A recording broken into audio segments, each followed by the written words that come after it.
Wait, what is he doing to my daughter? The hidden camera footage pixelated for a second, but it was enough to make Verena's heart stop.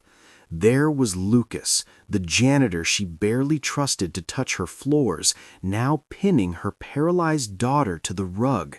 She didn't call the police, she didn't scream, she just bolted toward the living room as she watched his large, calloused hand reach for a sharp object near the child's throat.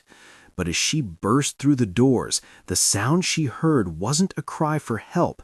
It was a sound her daughter hadn't made in 3 agonizing years. If you saw a stranger over your helpless child like this, would you attack first or wait to see the miracle? You need to see what he was actually holding because it changes everything. If this story resonates with you, click subscribe and let me know in the comments where you're watching from, because tomorrow, Lucas and I will be giving you another story just as crazy as this one. You don't want to miss it. Now, let us begin. The winter wind howled against the floor-to-ceiling glass of the Blackwood penthouse, but inside, the air was as still and sterile as an operating room. Lucas Bennett moved with a quiet, practiced efficiency, his boots making no sound on the white Italian marble. He was a man built of rugged edges and soft intentions, his handsome face carrying the permanent shadow of exhaustion that came from raising a 7-year-old daughter alone. Every stroke of the mop was a calculation. Every hour spent in this mausoleum of wealth was another $10 towards Sophie's medical savings and the small, bright life they shared in a cramped apartment 5 miles away. To the woman who lived here, Lucas was nothing more than a ghost in a blue uniform, a moving part of the machinery that kept her world polished. Verena stood at the far end of the hallway, her silhouette sharp and imposing against the gray city skyline. At 29, she possessed a beauty that was as breathtaking as it was intimidating, an hourglass figure draped in silk, and eyes that had seen too much tragedy to ever truly soften. She was currently on her 3rd nanny in 2 months, her voice a cold blade as she dismissed the weeping woman for the unforgivable sin of leaving her daughter's side for a mere 3 minutes. Verena didn't just want care, she wanted perfection. She was a woman drowning in the guilt of a past she couldn't outrun, and her wealth was the only cage she knew how to build to keep the world out. Have you ever felt like you were being judged by someone who didn't know your story? Let me know in the comments how you handled it. The silence of the penthouse was usually only broken by the hum of the climate control, but today the air felt thick with a different kind of tension. Verena had retreated to her home office, her eyes fixed on the grid of security monitors that fed a live stream of every room into her tablet. She watched Lucas. She watched the way he moved, his large calloused hands scrubbing the baseboards near Maya's wheelchair. To Verena, his presence was a necessary evil, a stranger in her sanctuary, a potential threat to the fragile peace she had spent millions to maintain. She saw him pause, looking up at Maya, and her heart began to hammer against her ribs. Suddenly, a sharp thud echoed through the speakers, followed by a heavy sliding sound. On the screen, the camera angle was obscured by a tall floor vase, but Verena saw enough to make the blood drain from her face. She saw Lucas's shadow move violently. She saw him drop to the floor, disappearing from view, and then she heard it, a gasping, ragged sound that tore through the quiet. Panic, hot and blinding, surged through her. She didn't think, she didn't call out. She bolted from her chair, her silk heels clicking like gunfire against the marble as she sprinted toward the living room. Her mind played 1,000 horrific scenarios. Had he fallen on her? Was he hurting her? Was he stealing the very breath from her daughter's lungs? She rounded the corner and skidded to a halt, her hand flying to her throat to catch a scream that died behind her teeth. The sight before her was terrifying in its chaos. Lucas Bennett was flat on his back on the expensive Persian rug, his limbs splayed out, his chest heaving. Maya was leaning forward in her chair, her small body trembling, her face flushed a deep, alarming red. To Verena, it looked like a struggle, a moment of physical crisis that her mind couldn't process. Get away from her! She finally found her voice, the words coming out as a jagged shriek. She lunged forward, ready to strike, ready to protect her child from the man she had allowed into their home. But as she reached them, the scary sound changed. The ragged gasps coming from Maya weren't of pain or terror. They were the high-pitched, rusty hiccups of a child who hadn't laughed in 3 years. Lucas wasn't attacking, he was acting. He had tripped over his own mop bucket, performing a slapstick fall so exaggerated and ridiculous that it had cracked the ice around Maya's heart. Lucas looked up at Verena, his handsome face red with exertion and embarrassment, his hair disheveled.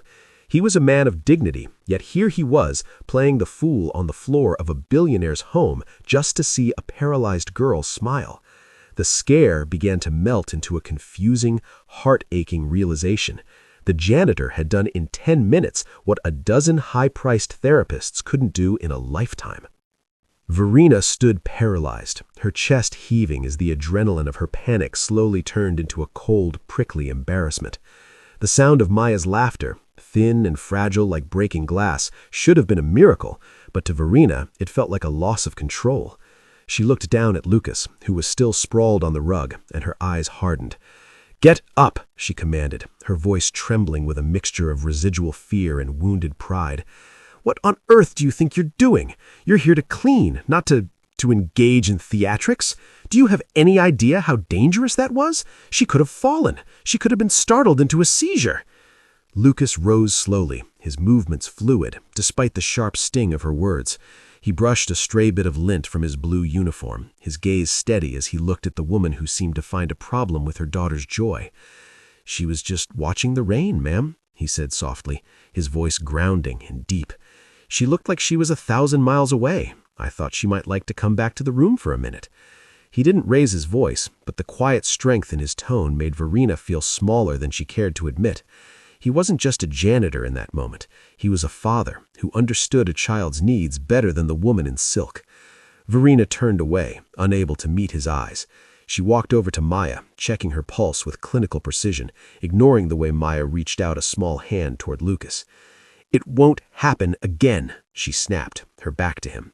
"Your job is the floors and the windows. My daughter's emotional state is the business of medical professionals, not the cleaning staff. If I see you on the floor again, you won't just be fired, I'll ensure you never work in this district again." She was building the walls back up, brick by icy brick, terrified that if she acknowledged the beauty of what he'd done, she'd have to acknowledge how much she was failing. Lucas didn't argue. He picked up his mop, the wood clicking rhythmically against the bucket, a sound that underscored the vast distance between them. He felt the familiar weight of injustice in his gut, the urge to tell her that a wheelchair shouldn't be a prison, but he thought of Sophie waiting at home. He thought of the rent and the school fees. He bowed his head slightly, accepting the humiliation to protect her daughter's future, while Verena retreated to her office to watch the monitors again, trying to convince herself that the man in the blue uniform was a danger rather than the only person who had brought light into her home in years. The sky above the city didn't just turn gray, it turned a bruised, heavy purple as the forecasted blizzard finally broke.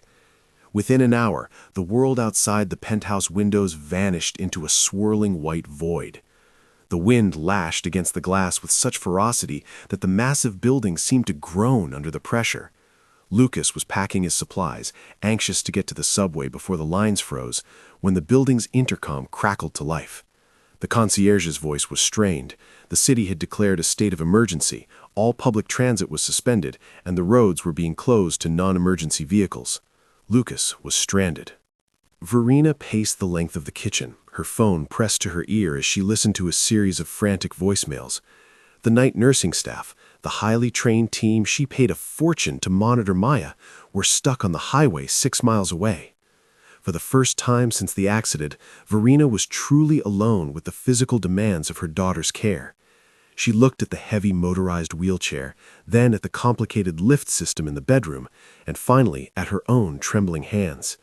She was a woman of intellect and strategy, but she had always outsourced the heavy, visceral labor of Maya's disability because the physical contact reminded her too much of the night she had pulled Maya's limp body from the wreckage. "Mr. Bennett," she called out, her voice stripped of its usual icy command.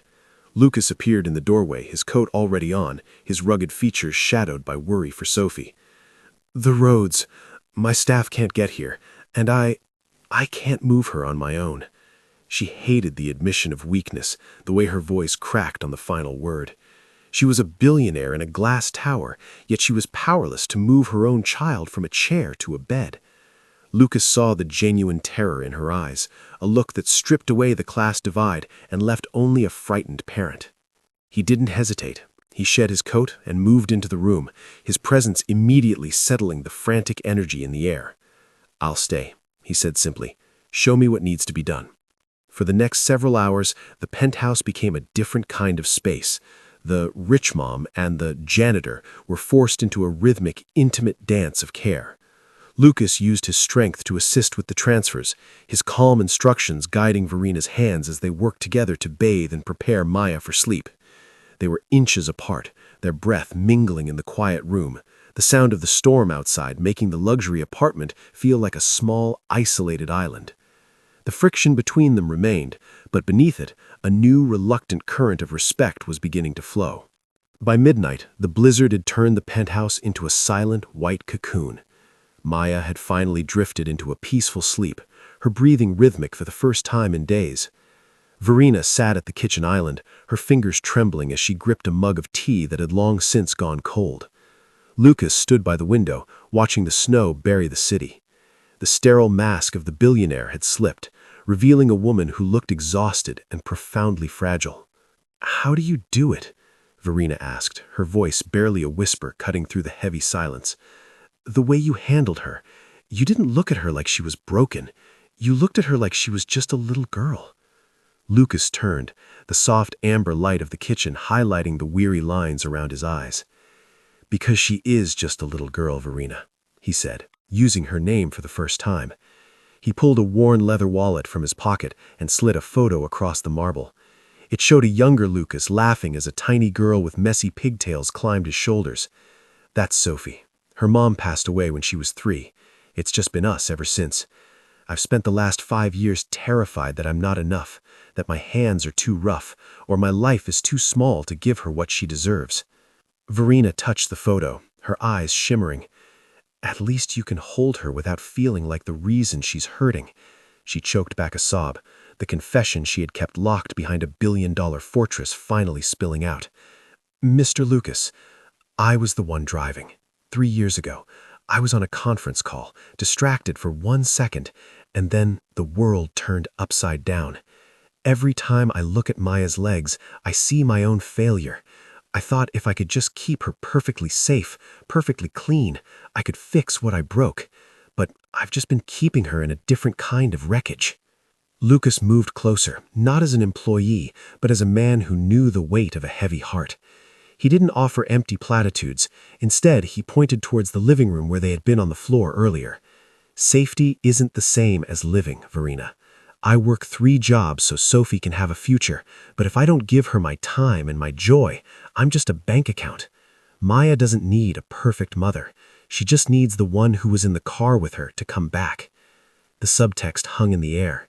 Verena had survived the crash, but she hadn't truly lived a day since. In that moment of shared vulnerability, the invisible janitor and the grieving mother found the one thing money couldn't buy: someone who understood their pain. The morning after the storm brought a strange, soft light into the penthouse. The hostility that had defined their relationship for weeks had been buried under the snow, replaced by a fragile, quiet peace. While the city outside began the slow process of digging out, Lucas and Verena found themselves in a bubble of unexpected domesticity. Instead of returning to his mop and bucket, Lucas sat at the breakfast table, helping Maya with a puzzle. Verena watched from the kitchen, not through a security monitor, but with her own eyes. She noticed the way Lucas leaned in, his rugged features softening as he spoke to Maya in a low, encouraging rumble. "She likes you," Verena said, stepping into the room with 2 plates of simple toast, the only thing she knew how to cook. It was a humble offering, a far cry from the gourmet meals usually prepared by her staff. She sat down across from them, her long hair tied back, looking more like a woman in her late 20s than a corporate titan. For a moment, the hourglass curves and the designer label didn't matter. She was just a mother watching her daughter engage with the world.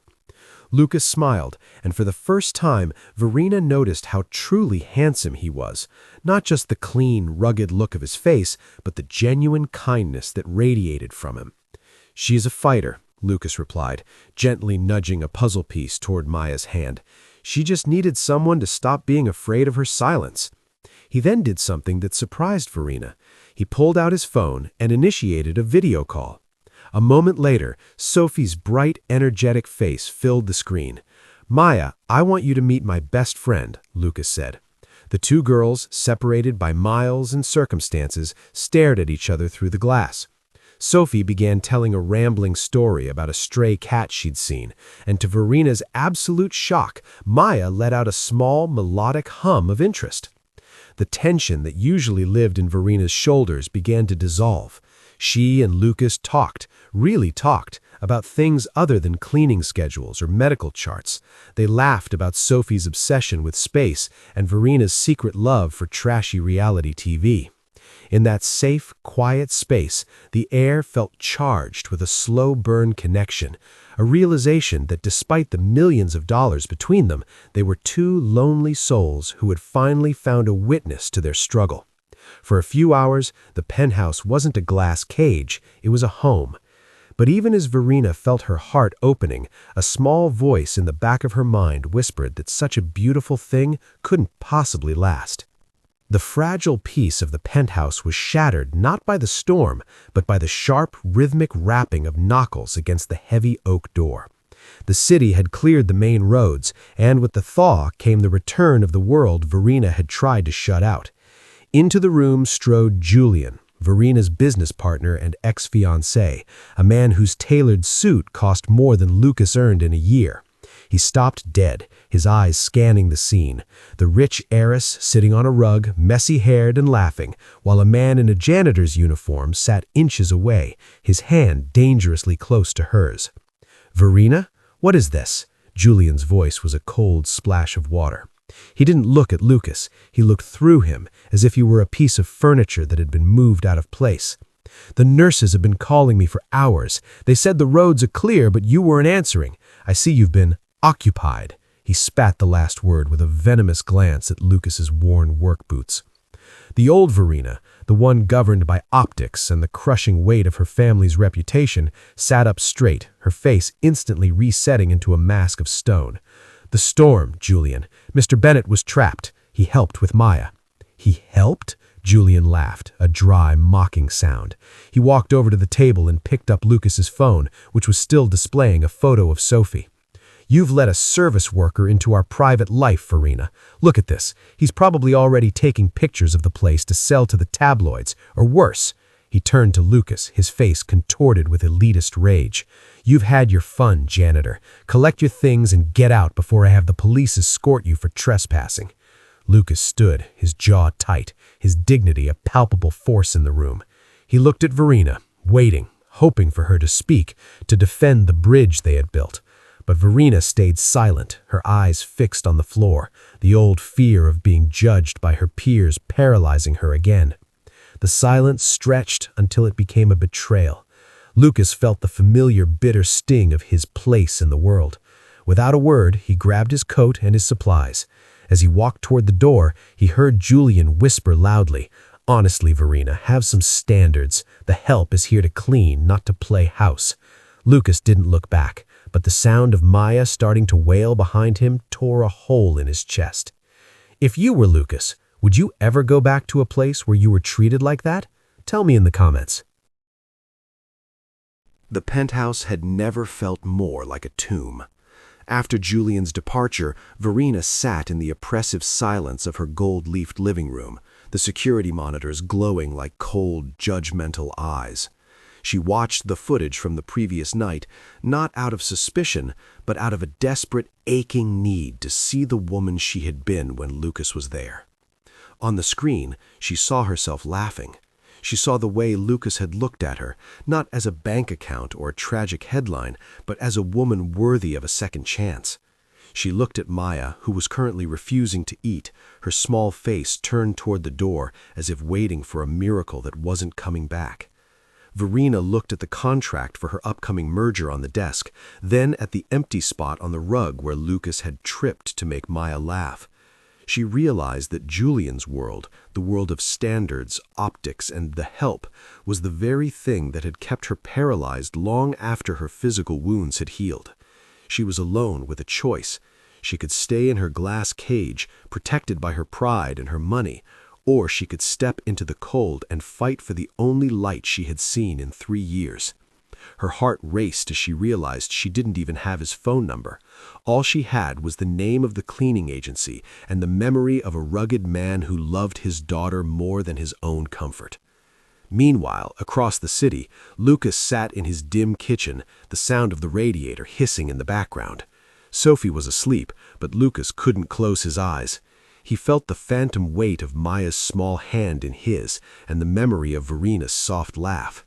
He told himself he was glad to be gone, that people like Verena and Julian were a different species, and that his dignity was worth more than their billionaire drama. But as he looked at the photo of Sophie, he realized he wasn't just angry, he was mourning. He had seen the soul behind Verena's icy mask, and he knew that without him, that home would return to a place of shadows. He picked up his keys, his knuckles white. He didn't know if he was going back to quit formally or to demand an apology, but he knew he couldn't let the story end in that hallway. The reckoning had arrived. Verena grabbed her coat, ignoring the frantic pings from her legal team. She didn't need a chauffeur. She needed to drive herself, to prove she could handle the wheel again. At the same moment, Lucas stepped out into the biting night air. 2 people from 2 different worlds were moving toward a collision that would either shatter them completely or finally set them free. The choice was no longer about money or class. It was about whether they were brave enough to be seen for who they truly were. The heavy doors of the penthouse slid open with a soft chime, but the woman who stepped through them was not the same one who had let Lucas walk out hours ago. Verena found Lucas standing in the foyer, his uniform replaced by a simple flannel shirt and jeans that hugged his rugged frame. He had come to return his keycard, his expression a fortress of calm resolve. But before he could speak, Verena crossed the marble in 3 quick strides. She didn't stop until she was inches from him, her breath hitching. "I'm sorry," she whispered, the words thick with the weight of years of repressed emotion. "I let my fear speak for me. I let a man who knows nothing about love tell me who was valuable. Please, Lucas, don't go." Lucas looked at her, searching those deep amber eyes. He saw the rich mom had vanished, replaced by the woman who had sat on the rug and laughed until she cried. He reached out, his calloused thumb grazing her cheek, a gesture that bridged the gap between their worlds. "I didn't come back for the job, Verena," he said, his voice a low, grounding vibration. "I came back because I couldn't stop thinking about a little girl who finally found her smile, and a mother who was still hiding in the wreckage." The tension between them snapped, and as he pulled her into a firm, protective embrace, the sterile penthouse finally felt warm. The resolution wasn't just in words, it was in action. Weeks later, the penthouse had been transformed. The security monitors were gone, replaced by framed photos of 2 girls, Sophie and Maya, playing in a park. Lucas was no longer the janitor, he was the partner Verena had never dared to dream of, his steady presence helping her navigate the business world with a new sense of empathy. He had used Verena's resources to get Maya the most advanced physical therapy in the country, but more importantly, he gave her a sister in Sophie. The 2 girls were currently on the floor, surrounded by toys, while Lucas and Verena watched from the sofa, their hands entwined. As the sun set over the city, casting a golden glow across the room, Verena leaned her head on Lucas's shoulder. She thought back to the moment she had spied on him through that camera, the moment she had been so scared of what she saw. She realized now that she hadn't been scared of Lucas. She had been scared of the hope he represented. He had walked into her life with a mop and a bucket and ended up cleaning the stains off her soul. They were no longer the billionaire and the help. They were a family, built on the ruins of their past and the beautiful, unexpected love that had grown from the dust. Lucas Bennett had finally found a place where he wasn't just seen, but truly loved. At last. Do you believe that love can truly bridge the gap between different worlds? Share your thoughts in the comments. Thank you for watching another story of Lucas Bennett to the end. If you enjoyed this story, you will surely love the next one. It's as wild and more intriguing as you can ever imagine. So like the video and subscribe for more, because Lucas and I will be waiting for you tomorrow.